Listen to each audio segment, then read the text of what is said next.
श्री राधे राधे। स्वागत है आपका रोचक कहानियों में। बड़ी बहन। बरसात का समय था। गांव में हरियाली ही हरियाली और खेतों में जो अनाज बोया था उसमें ढेर सारा खरपतवार उगाया था। आज रविवार का दिन था और माँ को घर में ढेर सारा काम था। लाली और अमोली ने माँ से कहा, माँ पास वाले खेत में हम दोनों बहनें गुड़ाई के लिए जाएं। आज आपको घर में ढेर सारा काम है।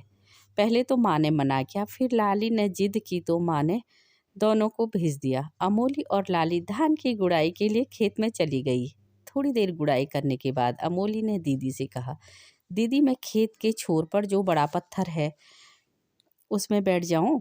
लाली ने अमोली को खेत के किनारे किनारे जाने को कहा, क्योंकि खेत के किनारों पर बहुत लंबी घास उगी हुई थी। लाली अमोली के पीछे पीछे गई, अपनी छोटी बहन का हाथ पकड़ा और उसे बड़े पत्थर में बैठा दिया। लाली गुड़ाई करने लग गई। कुछ देर गुड़ाई करने के बाद लाली की नज़र अचानक से जिस पत्थर पर अमोली सोई हुई थी उसी पत्थर के नीचे खेत में एक बड़ा सा सांप फन फैलाए कुंडली मारे था। लाली को डर के मारे कुछ समझ नहीं आ रहा था कि क्या करे। पत्थर के ऊपर तो अमोली सोई थी। लाली को खेत के किनारे पर एक बड़ा सा डंडा दिखाई दिया। लाली ने हिम्मत करके अपनी परवाह किए बिना अपनी बहन को बचाने की सोची। लाली ने डंडे से बहुत साहस और बहादुरी से सांप को भगाया और अमोली को बचाया। अब लाली ने अमोली को उठाया और अमोली से कहा, चलो घर चलते हैं। एक हाथ पर दो कुदाल और एक तरफ अमोली का हाथ पकड़ा और तेज कदमों से घर वापस आ गए।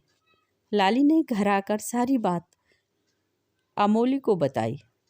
अब अमोली डर गई थी तो लाली ने अमोली को समझाया, मेरे होते हुए तुझे कुछ नहीं होता, तेरी बड़ी बहन हूँ मैं।